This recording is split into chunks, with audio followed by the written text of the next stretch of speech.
जय माता दी। माँ जगदम्बा आप पर और आपके पूरे परिवार पर सदा सर्वदा अपना आशीर्वाद बनाए रखें। तो आज सुनते हैं दुर्गा सप्तशती के 7वें दिन की कथा में कथा अध्याय 9, 10, 11 और 12। और उससे पहले सुनेंगे कवच, अर्गला, कीलक, स्रोत और फिर क्षमा याचना पाठ करेंगे। तो प्रिय भक्तजनों, सबसे पहले गौरी नंदन और फिर माँ भगवती और अपने कुल देवी देवता का ध्यान करते हुए अध्याय शुरू करते हैं। मार्कंडे जी ने कहा, हे पितामह, जो साधन संसार में अत्यंत गोपनीय है, जिसे मनुष्य मात्र की रक्षा होती है, तथा आपने अब तक जिसे किसी से भी प्रकट नहीं किया है, वह साधन मुझे बताइए। ब्रह्मा जी ने कहा, हे ऋषि श्रेष्ठ, संपूर्ण प्राणियों का कल्याण करने वाला देवी का कवच रक्षा के लिए पहने जाने वाले एक विशेष प्रकार के पहनावे को कवच कहते हैं। इसी तरह यह स्रोत भी है। इसके पाठ से साधक सर्वथा सुरक्षित रहता है, अत्यंत गोपनीय है। हे महामुनि, उसे सुनिए। हे मुनि, दुर्गा की 9 शक्तियां हैं। पहली शक्ति का नाम शैलपुत्री हिमालय कन्या पार्वती है। दूसरी शक्ति का नाम ब्रह्मचारिणी, परम ब्रह्मा परमात्मा को साक्षात कराने वाली। तीसरी शक्ति चंद्र घंटा, चंद्रमा जिसकी घंटा में हो। चौथी शक्ति कोसमांडा, सारा संसार जिनके उदर में निवास करता हो। पांचवी शक्ति स्कंद माता, कार्तिकेय की जननी। छठी शक्ति कात्यायनी, महर्षि कात्यायन के अप्रतिम तेज से उत्पन्न होने वाली है। सातवीं शक्ति कालरात्रि, समस्त सृष्टि को संहार करने वाली। तथा आठवीं शक्ति महागौरी, शिव के महाकाली कहने पर क्रोध से जिन्होंने तपस्या कर ब्रह्मदेव से गौरवर्ण का वरदान प्राप्त किया। नवीं शक्ति सिद्धिदात्री, समस्त जगत को अणिमा लघिमा प्राप्ति प्राकाम्या महिमा ईसित वसित कामावसिता गरिमा, इन 8 रूपों से सिद्धि देने वाली हैं। ये 9 दुर्गा कही गई हैं। ये शक्तियाँ सर्वज्ञ ब्रह्मदेव द्वारा कही गई हैं। जो मनुष्य अग्नि में जल रहा हो, युद्ध भूमि में शत्रुओं से घिर गया हो, अत्यंत कठिन विपत्ति में फंस गया हो, वह यदि भगवती दुर्गा का शरण आश्रय ले ले तो उसका कभी युद्ध या संकट में कोई बिगाड़ कुछ नहीं सकता। उसे कोई विपत्ति घेर नहीं सकती और ना उसे शोक तथा दुख भय की प्राप्ति हो सकती है। जो लोग भक्तिपूर्वक भगवती का स्मरण करते हैं, उनका अभ्युदय होता रहता है। हे भगवती, जो लोग तुम्हारा स्मरण करते हैं, निश्चय ही तुम उनकी रक्षा करती हो। प्रथम चामुंडा, चंडमुंड का विनाश करने वाली देवी प्रेत के वाहन पर निवास करती हैं। वाराही महिष के आसन पर रहती हैं। ऐन्द्री का वाहन ऐरावत हाथी है। वैष्णवी का वाहन गरुण है। माहेश्वरी बैल के वाहन पर तथा कौमारी मोर के आसन पर विराजमान है। श्री विष्णु पत्नी भगवती लक्ष्मी के हाथों में कमल है तथा वे कमल के आसन पर निवास करती हैं। श्वेत वर्ण वाली ईश्वरी वृष बैल पर सवार हैं। भगवती ब्रह्माणी सरस्वती संपूर्ण आभूषणों से युक्त हैं तथा वे हंसासन पर विराजमान रहती हैं। अनेक आभूषण तथा रत्नों से दैदीप्यमान उपरयुक्त सभी देवियां सभी योग शक्तियों से युक्त हैं। इनके अतिरिक्त और भी देवियां हैं जो दैत्य के विनाश के लिए तथा भक्त जनों की रक्षा के लिए क्रोधायुक्त होकर रथ में सवार रहती हैं तथा इनके हाथों में शंख, चक्र, गदा, शक्ति, हल, मुसल, खेटक, तोमर, परशु, फरसा, फास, शत्रुओं को बांधने वाला विशेष प्रकार का अस्त्र, भाला, त्रिशूल तथा उत्तम सांग्र धनुष आदि अस्त्र शस्त्र विराजमान हैं। देवताओं की रक्षा करना ही एकमात्र उनके अस्त्र शस्त्र धारण करने का उद्देश्य है। महाभय का विनाश करने वाली महान बल, महाघोर पराक्रम तथा महान उत्साह से सुसंपन्न हे महारुद्र की शक्ति, तुम्हें नमस्कार है। हे शत्रुओं का भय बढ़ाने वाली देवी, तुम मेरी रक्षा करो। दुर्धर्ष तेज के कारण मैं तुम्हारी ओर देख भी नहीं सकता। ऐन्द्री शक्ति पूर्व दिशा में मेरी रक्षा करें तथा अग्नि देवता की अग्निय शक्ति अग्निकोण में हमारी रक्षा करें। वाराही शक्ति दक्षिण दिशा में, खड़ग धारणी नेत्रज्ञ कोण में, वारुणी शक्ति पश्चिम दिशा में तथा मृग के ऊपर सवार रहने वाली शक्ति वायव्य कोण में हमारी रक्षा करें। भगवान कार्तिकेय की शक्ति कौमारी उत्तर दिशा में शूल धारण करने वाली ईश्वरी शक्ति ईशान कोण में, ब्रह्माणी ऊपर, वैष्णवी शक्ति नीचे हमारी रक्षा करें। इसी प्रकार 100 के ऊपर विराजमान चामुंडा देवी 10 दिशाओं में हमारी रक्षा करें। आगे जया, पीछे विजया हमारी रक्षा करें। बाएं में अजिता, दाहिनी भाग में पराजिता, शिखा में उद्योतनी तथा सिर में उमा नियम पूर्वक हमारी रक्षा करें। ललाट में मालाधारी, दोनों भ्रू में यशस्विनी, भ्रू के मध्य भाग में त्रिनेत्रा तथा नासिका में यम घंटा हमारी रक्षा करें। दोनों नेत्रों के बीच में सांखिनी, दोनों कानों के मध्य में द्वारवासिनी, कपोल में कालिका, कर्ण में मूल भाग में सांकरी हमारी रक्षा करें। नासिका के बीच में सुगंधा, होष्ठ में चर्चिका, होठ में अमृत कला तथा जिह्वा में सरस्वती हमारी रक्षा करें। कौमारी दांतों की, चंडिका कंठ प्रदेश की, चित्रघंटा गले की तथा महामाया तालु की रक्षा करें। कामाक्षी ठोड़ी की, सर्वमंगला वाणी की, भद्रकाली ग्रीवा की तथा धनुष को धारण करने वाली देवी रील प्रदेश की रक्षा करें। कंठ के बाहर नीलग्रीवा और कंठ के में की नलकूबरी, दोनों कंधों की खड़गिनी तथा वज्र को धारण करने वाली देवी दोनों बाहों की रक्षा करें।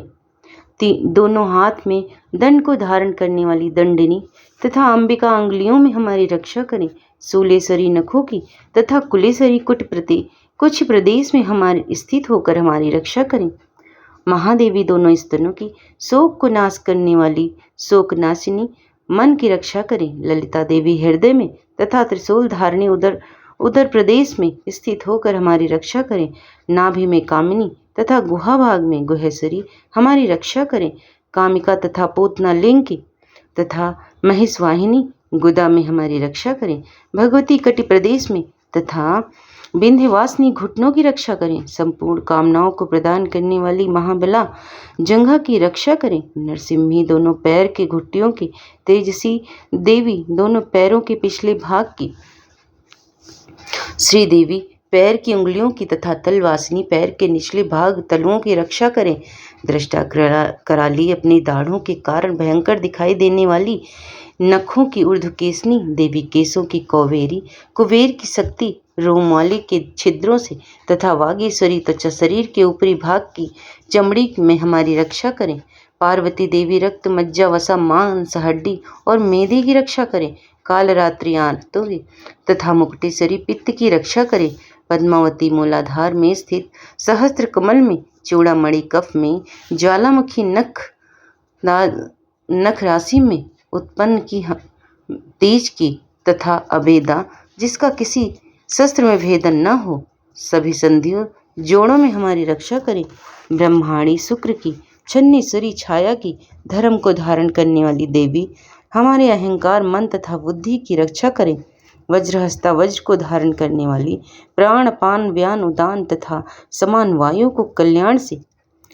की कल्याण से सुशोभित होने वाली कल्याण शोभना हमारे प्राणों की रक्षा करें। रस रूप, गंध, शब्द तथा स्पर्श रूप विषयों का अनुभव करते समय योगिनी तथा हमारे सत्व, रज एवं तमोगुण की रक्षा नारायणी देवी करें।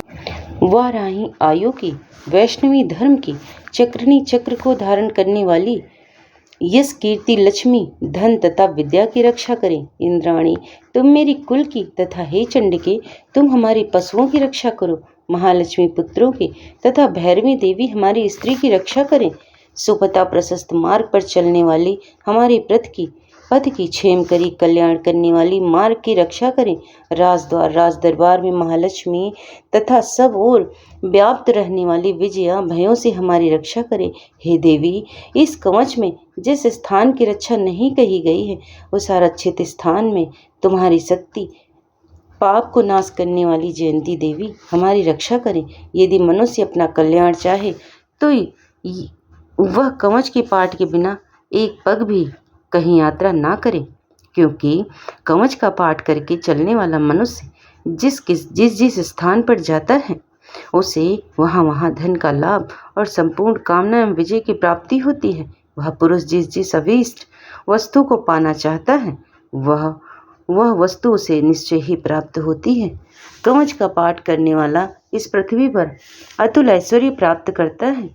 वह किसी से नहीं डरता और युद्ध में उसे कोई हरा भी नहीं सकता और तीनों लोकों में उसकी पूजा होती है। यह देवी का कवच देवताओं के लिए भी दुर्लभ है।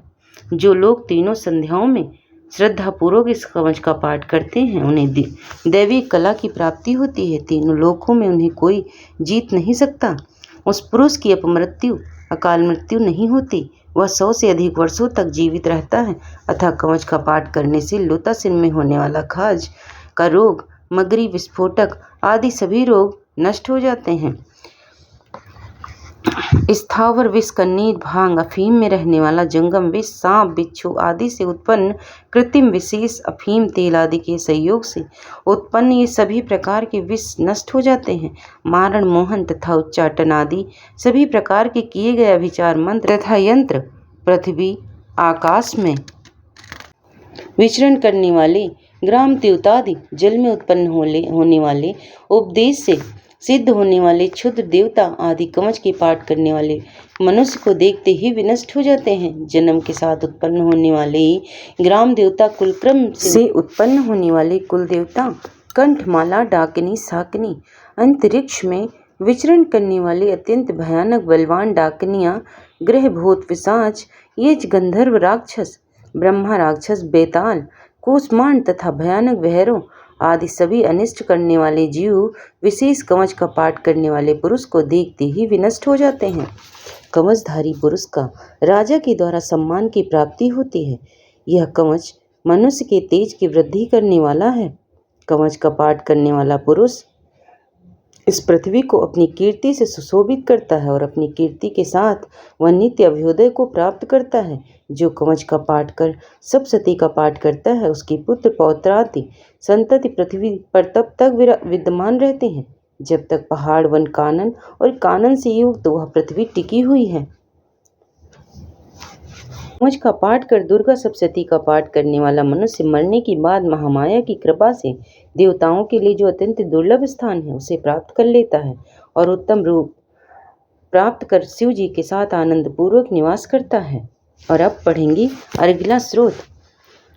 मार्कंडेय जी ने कहा, जिस जगदम्बिका के नाम जयंती सबकी अपेक्षा अत्यधिक उत्कर्ष वाली मंगला काली, भद्रकाली, कपालिनी, मुंडमाला को धारण करने वाली दुर्गा क्षमा शिवा धात्री, सबको धारण करने वाली, स्वाहा यज्ञों को स्वीकार कर देवताओं का पोषण करने वाली तथा सुधा पितरों के श्राद्ध तर्पणादि को स्वीकार कर पोषण करने वाली उस भगवती को हम नमस्कार करते हैं। हे चामुंडे, चंडमुंड का विनाश करने वाली तुम्हारी जय हो। प्राणियों का संताप हरने वाली हे देवी तुम्हारी जय हो। सब में व्याप्त रहने वाली देवी तुम्हारी जय हो। संहार रूप से संसार का विनाश करने वाली हे कालरात्रि तुम्हारी जय हो।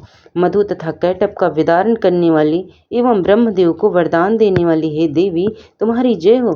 हे भगवती, तुम मुझे रूप दो, जय दो, यश दो तथा हमारी शत्रुओं का विनाश करो। महिषासुर का विनाश कर भक्तों को सुख देने वाली हे देवी तुम्हें नमस्कार है। तुम मुझे रूप दो, जय दो, यश दो तथा हमारे शत्रुओं का विनाश करो। रक्त बीज का वध करने वाली तथा चंडमुंड का विनाश करने वाली हे देवी तुम मुझे रूप दो, जय दो, यश तथा हमारे शत्रुओं का विनाश करो। शुंभ तथा निशुंभ और धूम्राज का मर्दन करने वाली हे देवी तुम मुझे रूप दो, जय दो, यश दो तथा हमारे शत्रुओं का विनाश करो। वंदनीय चरणों वाली, संपूर्ण सौभाग्य को प्रदान करने वाली हे देवी तुम मुझे रूप दो, जय दो, यश दो तथा हमारे शत्रुओं का विनाश करो। अचित्त रूप तथा अचित्त चरित्र वाली, संपूर्ण शत्रुओं का विनाश करने वाली हे देवी तुम मुझे रूप दो, जय दो, यश दो तथा मेरे शत्रुओं का विनाश करो। हे पापों का नाश करने वाली चंडिके देवी, जो लोग भक्तिपूर्वक तुम्हें नमस्कार करते हैं उन्हें तुम रूप दो, जय दो, यश दो तथा उनके शत्रुओं का विनाश करो।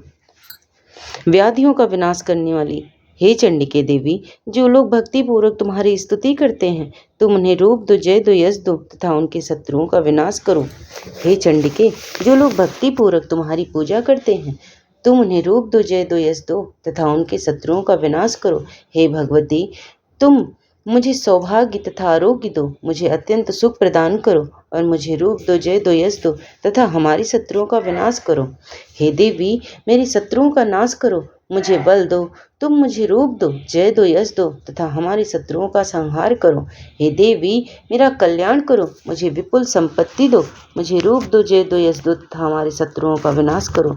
हे भगवती, देवताओं तथा असुरों के शिरोरत्न के नमस्कार से तुम्हारे चरण घिसते रहते हैं, अतः हे अंबिके, तुम मुझे रूप दो, जय दो, यश दो तथा हमारे शत्रुओं का विनाश करो।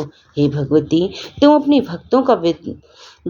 भक्तों को विद्वान, यशस्वी, लक्ष्मीवान बनाओ। तुम मुझे रूप दो, जय दो, यश दो तथा हमारे शत्रुओं का विनाश करो। बड़ी बड़ी उद्धत देवताओं दैत्यों के घमंड को चूर करने वाली हे चंडिके, मुझ शरणागत को तुम रूप दो, जय दो, यश दो तथा हमारे शत्रुओं का विनाश करो। माते, चार भुजाओं वाली ब्रह्मदेव की स्तुति की जाने वाली हे परमेश्वरी, तुम मुझे रूप दो, जय दो, यश दो तथा हमारे शत्रुओं का विनाश करो। हे भगवती, भगवान विष्णु नित्य निरंतर तुम्हारी स्तुति करते रहते हैं। तुम मुझे रूप दो, जय दो, यश दो तथा हमारे शत्रुओं का विनाश करो। भगवान सदाशिव से स्तुति की जाने वाली हे परमेश्वरी, तुम मुझे रूप दो, जय दो तथा हमारे शत्रुओं का विनाश करो। इंद्र के द्वारा शुद्ध भावना से पूजी जाने वाली देवी, तुम मुझे रूप दो, जय दो, यश दो तथा हमारे शत्रुओं का विनाश करो। अपनी प्रचंड भुजाओं से दैत्यों के घमंड को चूर चूर करने वाली हे देवी, तुम मुझे रूप दो, जय दो, यश दो तथा हमारे शत्रुओं का विनाश करो। अपनी भक्त जन का अत्यंत आनंद बढ़ाने वाली हे अंबिके, तुम मुझे रूप दो, जय दो, यश दो तथा हमारे शत्रुओं का विनाश करो। हे भगवती, हमारी इच्छा के अनुकूल चलने वाली सुंदर पत्नी मुझे प्रदान करो, जो उत्तम कुल में उत्पन्न हुई हो तथा संसार रूपी सागर से पार करने वाली हो। जो लोग इस अर्गला स्रोत का पाठ कर दुर्गा सप्तशती का पाठ करते हैं, वे सप्तशती के पाठ का उत्तम फल प्राप्त करते हैं। और अब पढ़ेंगे कीलक सूत्र। मार्कंडेय जी ने कहा, जिन भगवान शंकर का विशुद्ध ज्ञान ही शरीर है, तीनों वेद ही जिनके तीन नेत्र हैं, जो द्वितीय के चंद्रमा को मस्तक में धारण किए हुए हैं तथा समस्त कल्याण के हिमभूत हैं, मैं उन शंकर को नमस्कार करता हूँ। सप्तशती का पाठ करने वालों को यह कीलक सप्तशती मंत्रों का अंग ही जानना चाहिए। अतः जो दुर्गा सप्तशती के साथ इस कीलक का पाठ करते हैं, उनका सदैव कल्याण होता है। जो लोग कीलक के साथ दुर्गा सप्तशती के स्रोतों से भगवती की स्तुति करते हैं उनकी उच्चाटन आदि सभी क्रियाएं सिद्ध होती हैं और उन्हें दुर्लभ वस्तुओं की प्राप्ति हो जाती है तथा भगवती की सिद्धि भी हो जाती है। कीलक पूर्वक सप्तशती का पाठ करने वाले पुरुष को किसी मंत्र अथवा औषधि की आवश्यकता नहीं होती है। उनके द्वारा किए गए समस्त उच्चाटन प्रयोग बिना जप के ही सिद्ध हो जाते हैं। अन्य मंत्रों के जपादि से भी अधिक अभीष्ट वस्तुओं की प्राप्ति हो जाती है और दुर्गा सप्तशती के पाठ से भी मनोरथ की सिद्धि हो जाती है। दोनों में से कौन सा श्रेष्ठ है? लोगों की इस शंका को सामने रखकर भगवान शंकर ने यही निर्णय किया कि दुर्गा सप्तशती स्रोत ही सबसे बढ़कर है। दुर्गा सप्तशती का यथावत पाठ करने वाले पुरुष के पुण्य की समाप्ति नहीं होती। यह देखकर भगवान शंकर ने दुर्गा सप्तशती के स्रोत को गुप्त कर दिया। जो कृष्ण पक्ष की चतुर्दशी या अष्टमी को समाहित एकाग्रचित होकर दुर्गा सप्तशती का पाठ करते हैं, वे निश्चय ही कल्याण के भागी होते हैं, इसमें संदेह नहीं है। जो भगवती को अपनी समस्त संपत्ति समर्पित कर दास रूप में पुनः उस संपत्ति का उपयोग करता है, भगवती उनके ऊपर निश्चय ही प्रसन्न होती हैं, अन्यथा प्रसन्न नहीं होती। श्री महादेव जी ने इस प्रकार के प्रतिबंधक कील से कृष्ण पक्ष की अष्टमी को और चतुर्दशी को भगवती की प्रीति के लिए सारी संपत्ति समर्पित कर पुनः भगवती की आज्ञा से उसका सदुपयोग करना सप्तशती के फल को कीलित कर दिया। जो लोग इस प्रकार के कीलक को निष्कील करके नित्य दुर्गा सप्तशती का पाठ करते हैं, वे सिद्ध हो जाते हैं। देवी का पार्षद पास में रहने वाला तथा गंधर्व उत्तम गायकों की एक विशेष देवी जाति हो जाते हैं। सर्वत्र विचरते रहने पर भी उन्हें कभी भय नहीं रहता, उनकी अपमृत्यु नहीं होती और वे मर जाने पर मोक्ष को प्राप्त करते हैं। इस कीलक को जानकर ही उसका परिहार कर दुर्गा सप्तशती का पाठ करना चाहिए। यदि कोई कीलक को जानकर दुर्गा सप्तशती का पाठ करता है तो उसका विनाश हो जाता है। अत्यंत अतः कीलक फल का विघ्न तथा निष्कीलन दुर्गा सप्तशती के पाठ के विघ्न का वारण करने की प्रक्रिया को जानकर ही दुर्गा सप्तशती का पाठ करना चाहिए। स्त्रियों में सौभाग्य, संतति तथा स्थिर लक्ष्मी आदि जो कुछ भी दिखाई पड़ता है वह भगवती की प्रसन्नता का ही फल है। इसलिए भगवती को प्रसन्न करने के लिए इस स्रोत का पाठ अवश्य करना चाहिए। इस स्रोत का मंद स्वर में उच्चारण कर पाठ करने से स्वल्प संपत्ति की प्राप्ति होती है, किंतु उच्च स्वर में पाठ करने पर तो संपूर्ण फल की प्राप्ति होती है। अतः उच्च स्वर में ही इसका पाठ करना चाहिए। जिस भगवती की प्रसन्नता से मनुष्य को ऐश्वर्य, सौभाग्य, आरोग्य, श्रेष्ठ संपत्ति, शत्रुनाश तथा मोक्ष की प्राप्ति होती है, उस जगदम्बा की स्तुति मनुष्य क्यों नहीं करते हैं। और यहाँ पर कीलक स्रोत समाप्त होता है और अब पढ़ेंगे 9वां अध्याय।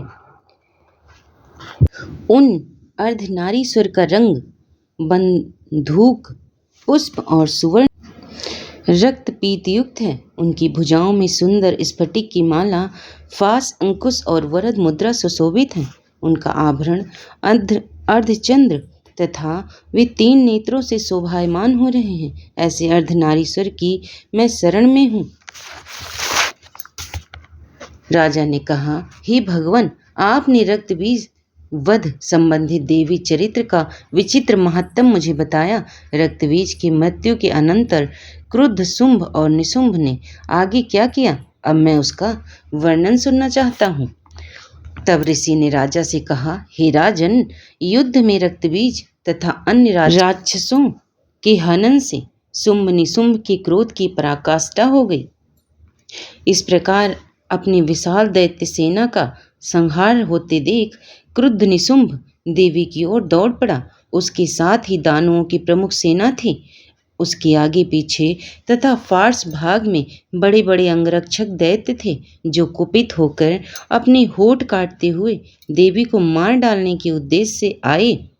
महाबली शुंभ भी अपनी समस्त सेना के साथ मातृ गणों से युद्ध करने के पश्चात चंडिका के वध करने के लिए आ पहुंचा। इसके अनंतर शुंभ निशुंभ का घमासान युद्ध देवी के साथ होने लगा। वे दोनों महाबलवान दैत्य मेघों की तरह अपने बाणों की देवी पर भीषण वर्षा कर रहे थे। उन दोनों के निक्षिप्त बाणों को चंडिका ने अपने बाणों से काटकर शास्त्रों द्वारा उन राक्षस के अंगों को पीड़ित कर दिया तथा निशुंभ ने तेज धार वाली तलवार और चमकती हुई ढाल लेकर देवी के वाहन सिंह के मस्तक पर आघात किया। अपने वाहन सिंह के प्रहारित होने पर देवी ने क्षुरप्र नामक बाण के द्वारा निशुंभ की उस तलवार को काट गिराया तथा अष्टरजत जड़ित ढाल को भी टुकड़े टुकड़े कर दिया। ढाल और तलवार से रहित होकर उस दानव ने शक्ति का प्रयोग किया, किंतु चक्र के द्वारा देवी ने उस शक्ति के 2 खंड कर दिए तथा निशुंभ क्रोध से तिलमिला उठा और देवी का वध करने के लिए अपना शूल संभाला, किंतु देवी ने उस शूल को मुक्के की मार से ही चूर्ण कर डाला। तब उसने अपनी गदा को घुमाकर देवी पर आघात किया, परंतु वह गदा देवी के त्रिशूल से कटकर नष्ट हो गई। इसके अनंतर वह दैत्य हाथ में फरसा लेकर देवी की ओर बढ़ा। तब देवी ने अपने बाणों की वृष्टि से उस दैत्य को धराशायी कर दिया। अपने पराक्रमी भाई को धरती पर गिरते देखकर शुंभ अत्यंत क्रोधित होकर देवी को मारने के लिए दौड़ा। अपनी आकाश व्यापी लंबी अष्टभुजाओं से युक्त वह दैत्य रथ पर आयुधों से सुसज्जित होकर शोभित होने लगा। उसे आते देखकर देवी ने अपना शंखनाद और धनुष की प्रत्यंचा द्वारा रणस्थल में घोर टंकार किया। इसके पश्चात संपूर्ण दैत्य सेना के तेज को नष्ट करने वाले घंटे के नाद से समस्त दिशाओं को गुंजायमान कर दिया। सिंहनाद की गर्जना को सुनकर बड़े बड़े मदमत्त गजराज भी सहम जाते हैं। उस देवी वाहन सिंह ने अपनी दहाड़ से 10 दिशाओं को कंपा दिया। तब काली ने आकाश में छलांग लगाकर अपने दोनों हाथों से पृथ्वी पर प्रहार किया। उस क्रिया से ऐसा भयंकर शब्द उत्पन्न हुआ जिससे पहले के सभी शब्द उसमें विलीन हो गए। तब शिवदूती ने असुरों के लिए अशुभ अट्टहास करके सब राक्षसों का दिल दहला दिया, परंतु इन शुभ को अत्यंत क्रोध हुआ। उस समय देवी ने शुंभ को लक्ष्य करके कहा, ओ दुरात्मन, खड़ा रहे। तब आकाश मार्ग में खड़े सभी देवगण देवी की जय जयकार करने लगे। तब शुंभ ने ज्वालाओं से लपलपाती हुई अत्यंत भीषण शक्ति चलाई। अग्निमयी पर्वत के सदृश उस भयंकर शक्ति को देवी ने बड़ी भारी लुठाई से दूर कर दिया।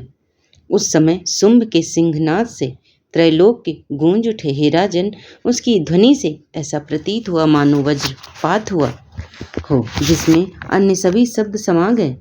शुंभ तथा देवी के परस्पर चलाए हुए बाणों के दोनों प्रतिद्वंदियों ने अपने बाणों द्वारा सैकड़ों और हजारों टुकड़े कर डाले तथा क्रुद्ध होकर चंडिका देवी ने शुंभ पर अपने त्रिशूल से प्रहार किया। उस आघात को सहन न कर सकने के कारण शुंभ दैत्य चेतनाहीन होकर भूमि पर गिर पड़ा। इतने में ही निशुंभ की चेतना लौट आई और उसने बाणों की वर्षा करके देवी काली तथा उनके वाहन सिंह को घायल कर दिया। फिर उस असुरराज ने अपने 10 हाथों को पैदा करके चक्रों के आघात से देवी को आच्छादित कर डाला। तब असहा पीड़ा निवारणी देवी दुर्गा ने क्रुद्ध होकर अपने बाणों से उन चक्रों तथा बाणों को काट दिया। तब देवी के इस अतुलनीय शौर्य को देखकर निशुंभ ने अपने सैन्य दल के साथ चंडिका का वध करने के उद्देश्य से हाथ में गदा लेकर बहुत वेग से उन पर झपटा। देवी ने अपनी तीक्ष्ण तलवार से उसकी गदा को काट दिया। गदा नष्ट होते ही उसने हाथ में शूल धारण कर लिया। देवताओं की पीड़क शुंभ को हाथ में शूल लेकर आते देखकर चंडिका ने बड़े वेग से अपना शूल चलाकर उसके वज्र को विद्ध कर दिया। शूल से छाती छिद्र हो जाने पर उसी के समान महाकाय दैत्य उसकी छाती से निकलकर खड़ी रहे कहता हुआ बोलने लगा। उस निकलते हुए दैत्य की बात पर देवी अट्टहास कर उठी और तलवार से उसका सिर काट गिराया। तब वह दैत्य भूमि पर गिरकर ढेर हो गया। तत्पश्चात सिंह अपनी दाढ़ों से उस दैत्य की गर्दन चबाने लगा। वह दृश्य बहुत ही डरावना प्रतीत हो रहा था। उधर काली तथा शिवदूती ने भी दूसरे दानवों को खाना शुरू कर दिया। कौमारी की शक्ति से विदारित होकर कितने ही महादानव नाश को प्राप्त हुए। ब्रह्माणी के मंदपूत जल के द्वारा कितने ही दैत्य निष्प्रभ होकर भाग गए। कितने ही दानव माहेश्वरी के त्रिशूल से छिन्न छिन्न होकर नष्ट हो गए। वाराही के थूथुन की मार से कितनों की ठुड्डी पसली चूर चूर हो गई। वैष्णवी ने अपने चक्र के प्रहार से राक्षसों के खंड खंड कर डाले। ऐन्द्री के हाथ से चलाए हुए वज्र से आघात होकर कितनों को ही अपनी जान गंवानी पड़ी। उस युद्ध में कुछ दानव नष्ट हो गए, कुछ भाग खड़े हुए, कुछ तथा अगणित राक्षस काली, शिवदूती और सिंह के द्वारा काल कवलित हो गए। और अब पढ़ेंगे 10वां अध्याय, जिनका वर्ण तप्त सोने के सदृश है। सूर्य, चंद्र और अग्नि ही उनके 3 नेत्र हैं तथा वे अपने कर कमलों से धनुष, बाण, अंकुश, फास और शूल धारण किए हुए ऐसे अर्ध चंद्राकार शशिभूषित मस्तक वाली शिव शक्ति स्वरूपिणी भगवती कामेश्वरी देवी का मैं हृदय से ध्यान करता हूँ। ऋषि ने कहा, हे राजन, अपने प्राण प्रिय भाई निशुंभ को मृत तथा सारी सेना का विनाश देखकर शुंभ ने क्रोधपूर्वक कहा, दुष्टा दुर्गे, तू अपने बल से गर्वित होकर मिथ्या अभिमान न कर। तू बड़ी स्वाभिमानिनी बनी फिरती है, किंतु दूसरी स्त्रियों के बल पर लड़ाई लड़ रही है। तब देवी ने कहा, ओ दुष्ट, मैं नितांत अकेली ही हूँ। देख, ये सब मेरी ही विभूतियाँ हैं, अतएव मुझ में ही सन्निहित हो रही हैं। तत्पश्चात ब्रह्माणी आदि संपूर्ण देवियां अंबिका देवी के शरीर में विलीन हो गईं। उस समय वहां पर केवल अंबिका देवी ही विद्यमान रह गईं। तब देवी ने कहा, मैं अपनी विभूतियों से अनेक रूपों में यहाँ प्रकट हुई थी। तब उन सब आकारों को मैंने समेट लिया। अब मैं अकेले ही युद्ध के लिए सन्नद्ध हूँ। तुम भी स्थिर भाव से तत्पर हो जाओ। ऋषि ने कहा, सभी देवताओं और दानवों के समक्ष देवी और शुंभ में घमासान युद्ध प्रारंभ हुआ। उन दोनों प्रतिद्वंदियों का युद्ध तीक्ष्ण शास्त्रों के प्रहार तथा बाणों की वर्षा के कारण बहुत ही भयंकर प्रतीत होने लगा। उस समय देवी के छोड़े हुए सैकड़ों दिव्यास्त्रों को शुंभ ने अपने अस्त्रों द्वारा काट डाला। इसी प्रकार प्रत्युत्तर में देवी ने भी शुंभ द्वारा निष्पास्त्रों को क्षण भर में ही अपने हुंकार शब्द के उच्चारण मात्र से ही विनष्ट कर दिया। तब उस दानव ने अपने सैकड़ों बाणों को चलाकर देवी को ढक दिया। ऐसा देखकर कुपित देवी ने भी अपने बाण से उसके धनुष काट दिए। धनुष कट जाने पर दैत्यराज ने हाथ में शक्ति उठा ली, किंतु देवी ने अपने चक्र के द्वारा उस शक्ति को खंडित कर दिया। तदनंतर उस दैत्य ने सैकड़ों चंद्रमा की भांति चमचमाती हुई ढाल तथा तलवार लेकर देवी पर आक्रमण कर दिया। तब चंडिका ने उसके आते ही अपने तीक्ष्ण बाणों से उस चमचमाती हुई ढाल तथा तलवार को काट दिया। इसके बाद उस दानव ने घोड़े और सारथी मृत्यु को प्राप्त हुए। धनुष तो उसका कट ही चुका था, फिर तो अब उसने अंबिका वध के लिए भयंकर मुदगर हाथ में उठाया। उस मुदगर को भी देवी ने अपने बाणों से काट दिया। फिर भी वह दैत्य हिम्मत न हार कर केवल मुक्का बांधकर द्रुत गति से देवी की ओर झपट पड़ा। उस दैत्य ने देवी के हृदय में अपनी मुक्के से प्रहार किया और देवी ने भी उसकी छाती में एक थप्पड़ मारा। देवी के इस थप्पड़ से वह भूमि पर गिर गया, किंतु वह संभल कर पुनः उठ खड़ा हुआ। फिर वह एकाएक देवी पर उछल पड़ा और देवी को लेकर आकाश में उड़ चला। तब देवी आकाश में निराधार रहकर ही उसके साथ युद्ध करने लगी। उस समय आकाश में दोनों परस्पर युद्ध करने लगे। उनके इस युद्ध को देखकर ऋषि मुनि विस्मित हो गए। फिर अंबिका ने शुंभ के साथ दीर्घ काल तक युद्ध करने के पश्चात उसे घुमाकर भूमि पर पटक दिया। पृथ्वी पर गिरने के पश्चात वह दैत्य पुनः देवी से युद्ध करने के लिए द्रुत गति से दौड़ पड़ा। तब दैत्यराज शुंभ को आते देखकर देवी ने त्रिशूल से उसकी छाती भेद कर उसे भूतल पर गिरा दिया। उस त्रिशूल के भयंकर आघात से आहत होकर उसके प्राण निकल गए और वह समस्त सागरों, द्वीपों तथा पर्वतों सहित संपूर्ण पृथ्वी को आंदोलित करता हुआ धरती पर आ गिरा। उस दुरात्मा की मृत्यु से समस्त विश्व आह्लादित हो गया। आकाश निर्मल दिखाई पड़ने लगा। उत्पात सूचक मेघ और उल्कापात सभी शांत हो गए तथा नदियां भी अपनी स्वाभाविक गति से प्रवाहित होने लगी। उस दैत्य का क्षय होने से सभी देवों को अपार हर्ष हुआ और गंधर्वादि मधुर गान करने लगे।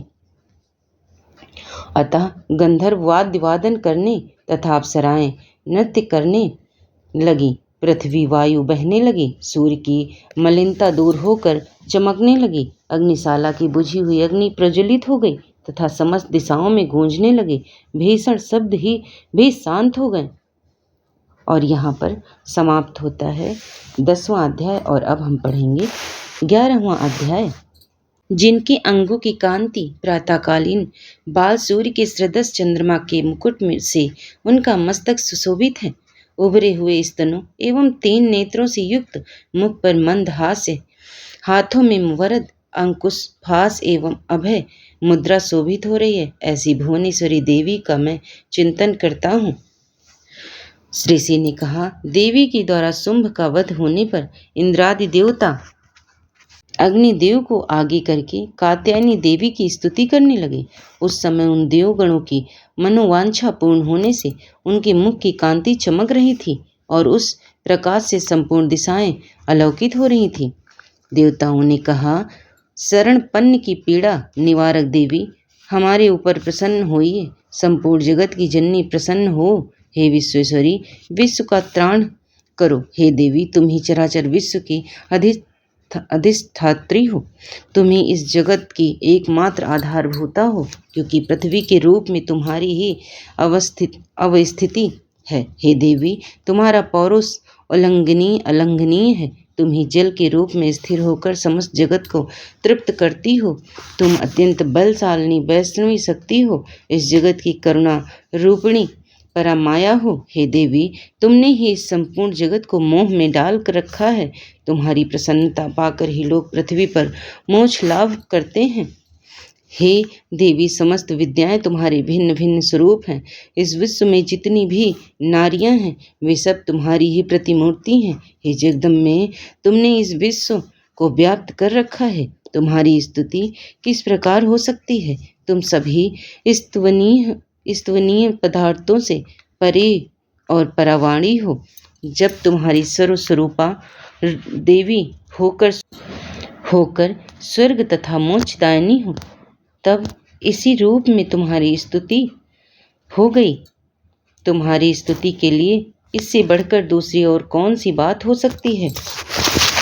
समस्त प्राणियों के हृदय प्रवेश में बुद्धि रूप बनकर निवास करती हो तथा स्वर्ग और मोक्ष देने वाली नारायणी देवी, तुम्हें हमारा नमस्कार है। क्रमशः कला काष्ठा रूप में परिणाम की ओर से जाने वाली तथा विश्व की उपसंहार में समर्थ नारायणी, तुम्हें मेरा नमस्कार है। नारायणी, तुम सभी मांगलिक वस्तुओं की देने वाली मंगलामयी, तुम ही कल्याणदायिनी शिव स्वरूपा हो। सभी पुरुषार्थों को प्रदान करने वाली शरणागत वत्सला त्रिनयना एवं गौरी हो। तुम्हें मेरा प्रणाम है। तुम सृजन, पालन और संहार की शक्तिभूता सनातनी देवी, गुणाधार तथा सर्वगुण संपन्न हो। हे नारायणी, तुम्हें प्रणाम है। शरणागत, असहाय, पीड़ितों आदि की रक्षा में तत्पर रहने वाली समस्त क्लेश निवारणी नारायणी देवी, तुम्हें मेरा प्रणाम है। हे नारायणी, तुम ब्रह्माणी के वेश में हंसों के विमान पर बैठकर कुछ मिश्रित जल का छिड़काव करती रहती हो। तुम्हें मेरा प्रणाम है। माहेश्वरी रूप में त्रिशूल, चंद्रमा एवं सांपों को धारण करने वाली तथा बैल की पीठ पर बैठने वाली नारायणी देवी, तुम्हें नमस्कार है।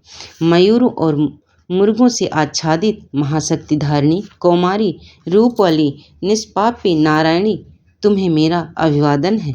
शंख, चक्र, गदा और सांग्र धनुष रूप श्रेष्ठ अस्त्रों को धारण करने वाली वैष्णवी शक्ति संपन्ना नारायणी, तुम प्रसन्न हो और तुम्हें प्रणाम है। हाथ में भयानक चक्र और दाढ़ों पर पृथ्वी को उठाए वाराही रूप वाली कल्याणमयी नारायणी, तुम्हें नमस्कार है। दैत्यों के वध के लिए भयंकर नरसिंह रूप से उद्योग करने वाली तथा त्रैलोक की रक्षा में तत्पर रहने वाली नारायणी, तुम्हें नमस्कार है। मस्तक पर किरीट और हाथ में महावज्र धारण करने वाली, सहस्त्रों नेत्रों से युक्त उद्दीप्त प्रदीप्त होने वाली, वृत्तासुर का वध करने वाली इंद्र शक्ति स्वरूपिणी नारायणी देवी, तुम्हें प्रणाम है। शिवदूती बनकर दानवों की असंख्य सेना का संहार करने वाली, भयानक रूप बनाने तथा विकट गर्जना करने वाली नारायणी, तुम्हें प्रणाम है। दाढ़ों के कारण विकट मुख वाली मुंडमाला में विभूषित मुंडमर्दिनी चामुंड रूपिणी नारायणी, तुम्हें मेरा अभिवादन है। लक्ष्मी, लज्जा, महाविद्या, श्रद्धा, पुष्टि, स्वधा, ध्रुता, महारात्रि तथा महा अविद्या रूपा नारायणी, तुमको नमस्कार है। मेधा, सरस्वती, श्रेष्ठा, ऐश्वर्य रूपा पार्वती, महाकाली, संयम परायणी तथा सबकी अधिष्ठात्री नारायणी, तुम्हें नमस्कार है। सर्वस्वरूपा, सर्वेश्वरी तथा सर्वशक्ति संपन्ना दिव्य रूपा देवी दुर्गा, आप हमारी सभी भयों से रक्षा करें, तुम्हें नमस्कार है। हे कात्यायनी, तीन नेत्र में विभूषित तुम्हारा सौम्य मुख संपूर्ण भयों से हमारा त्राण करे, तुम्हें हमारा प्रणाम है। भद्राकाली, ज्वाला की लपटों के कारण विकट प्रतीत होने वाली अत्यंत भीषण तथा समस्त दानों का संहारक तुम्हारा त्रिशूल हमारी रक्षा करे, तुम्हें मेरा नमस्कार है। हे देवी, संपूर्ण जगत जिसकी ध्वनि से व्याप्त होकर दानवों को निष्पक्ष कर देता है, वह तुम्हारा घंटा हम लोगों का कलुष पाप से उसी प्रकार रक्षा करे जिस प्रकार माता अपने पुत्रों की अशुभ कर्मों से रक्षा करती है। हे चंडिके, राक्षसों के रक्त और चर्बी से चर्चित तुम्हारे हाथों में शोभित होने वाला खड्ग हमारा मंगल करे। हे देवी, तुम्हें हमारा प्रणाम है। हे देवी, तुम्हारी प्रसन्नता से समस्त रोगों का शमन होता है। क्रुद्ध होने पर मनोअभिलाषित इच्छाओं का नाश हो जाता है। जो लोग तुम्हारे शरणापन्न हो गए हैं उन पर विपत्ति की कभी छाया भी नहीं पड़ती। तुम्हारे शरणागत हो लोग अन्यों के शरणदाता बन जाते हैं। हे देवी अंबिके, तुमने इन विधर्मी महादानवों का संहार अपने स्वरूप को विभिन्न भागों में विभाजित किया है। तुम्हारे सिवा अन्य कोई इसे नहीं कर सकता। विद्याओं में ज्ञान की उद्भासित करने वाले शास्त्रों में तथा वेदों में तुम्हारे अतिरिक्त और किसका वर्णन है। तुम्हारे सिवा दूसरी ऐसी कोई शक्ति नहीं है जो इस जगत को अज्ञान रूपी अंधकार के कारण आच्छादित ममता रूपी गर्त से सदैव भटकाती रहे। जहाँ दैत्य भयंकर विषधर सांप शत्रु लुटेरों की जमात और दावाग्नि हो, वहाँ तथा समुद्र के बीच में साथ रहकर तुम विश्व का निरंतर कल्याण करती रहती हो। हे विश्वेश्वरी, तुम विश्व की पालन करनी विश्व रूपा और संपूर्ण विश्व की धारित्री हो। तुम भगवान विश्वेश्वर के लिए ही वदन हो। जो लोग भक्ति भाव से तुम्हारे सामने मस्तक टेकते हैं वे निखिल विश्व के आश्रयदाता बन जाते हैं। हे देवी प्रसन्न हो। असुरों का वध करके तुमने जिस प्रकार शीघ्र ही हमारा उद्धार किया, उसी प्रकार सदैव हमें शत्रु भय से मुक्त कराओ। समस्त जगत का पाप ताप नाश करें। उत्पात एवं पापों के परिणाम स्वरूप उत्पन्न महामारी आदि उपद्रवों का शीघ्र ही निवारण करें। विश्व की पीड़ा दूर करने वाली देवी, हम तुम्हारे चरणों में नतमस्तक हुए हैं। हम पर प्रसन्न हो। त्रिलोकवासियों की आराध्या परमेश्वरी, सब लोगों को वर प्रदान करो। देवी ने कहा, देवों, मैं वर देने के लिए तत्पर हूँ। तुम अपना ईश्वित वर मुझसे प्राप्त कर लो। संसार के कल्याणकारक वर को मैं अवश्य दे ही दूंगी। देवताओं ने कहा, हे सर्वेश्वरी, तुम इसी प्रकार त्रैलोक की संपूर्ण विपत्तियों का निवारण करो और हमारे शत्रुओं का क्षय करती रहो। ऐसा सुनकर देवी ने कहा, वह वस्तु मनवंतर के 28वें युग में शुंभ और निशुंभ नामक 2 अन्य दानवों की उत्पत्ति होगी। तब मैं नंदगोप की पत्नी यशोदा के गर्भ से अवतरित होकर विंध्याचल में जाकर रहूंगी और उन दोनों दैत्यों का नाश करूंगी। तदनंतर मैं पृथ्वी पर भयंकर रूप से अवतार ग्रहण कर वैप्रचित नाम वाले असुर का संहार करूंगी। उन दैत्यों के भक्षण काल में मेरे दांत अनार पुष्प की तरह लाल हो जाएंगे। तब स्वर्ग में देवता और मृत्युलोक में मनुष्य गण सदैव मेरा स्तवन करते हुए मुझे रक्त दंतिका के नाम से संबोधित करेंगे। तत्पश्चात जब भूतल पर 100 वर्षों तक वृष्टि नहीं होगी और जल का अभाव रहेगा, तब मनुष्यों की स्तुति से मैं भूमि पर अयोनिजा रूप में उत्पन्न होंगी। उत्पत्ति के बाद 7 नेत्रों से मुनियों को देखूंगी तथा मनुष्य शताक्षी नाम से मेरा कीर्तन करेंगे। देवताओं, उस समय मैं अपने शरीर से उत्पन्न शाकों द्वारा ही संपूर्ण जगत का भरण पोषण करूंगी। वर्षा न होने तक वे शाक द्वारा ही प्राण धारण करेंगे। ऐसा करने पर पृथ्वी में शाकंभरी नाम से मेरी प्रसिद्धि होगी। उसी अवतार में मैं दुर्ग नामक महादैत्य का संहार करूंगी। इससे मेरा नाम दुर्गा देवी रूप में विख्यात होगा। फिर जब मैं भीम रूपा बनकर मुनियों की रक्षा के लिए हिमालयवासी दानवों का भक्षण करूंगी, उस समय सब मुनिजन भक्ति पूर्वक मस्तक झुकाकर मेरी स्तुति करेंगे। उस समय मेरा नाम भीमा देवी के रूप में प्रसिद्ध होगा। जब अरुण नामक दानव त्रैलोक में उपद्रव करेगा, तब मैं तीनों लोकों के हितार्थ खष्ट पादयुक्त अगणित भौरों का रूप धारण कर उसका संहार करूंगी। और अब समाप्त होता है 11वां अध्याय। और अब आगे सुनिए 12वां। मैं त्रिनयना दुर्गा देवी का ध्यान करता हूँ। उनके अंगों की शोभा विद्युत के समान है। वे सिंह के कंधों पर आसीन भयानक प्रतीत हो रही हैं। उनकी अनेक कन्याएं हाथ में ढाल तलवार लिए उनकी सेवा में खड़ी हैं। उन्होंने अपने हाथों में चक्र गदा तलवार ढाल बाण धनुष फास और तर्जनी मुद्रा धारण किए हैं। उनका स्वरूप तेजोमय अग्नि के तुल्य है तथा उनके मस्तक पर चंद्रमा का मुकुट शोभित हो रहा है। देवी ने कहा, हे देवताओं, जो कोई प्रतिदिन स्थिर चित्त से मेरा स्तवन इन स्तुतियों के द्वारा करेगा, उसकी सारी विपदाओं को मैं निश्चित रूप से दूर कर दूंगी। जो मधु कैटभ के विनाश, महिषासुर का वध तथा निशुंभ के संहार का वर्णन पाठ करेंगे एवं अष्टमी, नवमी तथा चतुर्दशी तिथि को एकाग्र मन से भक्ति भाव से युक्त होकर मेरे इस उत्तम महात्म को सुनेंगे, उन्हें पाप की छाया नहीं लगेगी, उन पर पाप जनित बाधाएं भी नहीं आएंगी, उनके घर में कभी निर्धनता का राज्य नहीं होगा और ना तो कभी उन्हें अपने प्रियजनों के वियोग का कष्ट ही उठाना पड़ेगा। इतना ही नहीं, वरन उन्हें शत्रु, लुटेरे, राजा, शस्त्र, अग्नि तथा जलराशि से भी कभी भय उत्पन्न नहीं होगा। इसलिए सभी लोगों को शांत भाव से भक्ति पूर्वक मेरे इस महात्म का पठन पाठन और श्रवण मनन करना चाहिए। यह परम कल्याणप्रद है।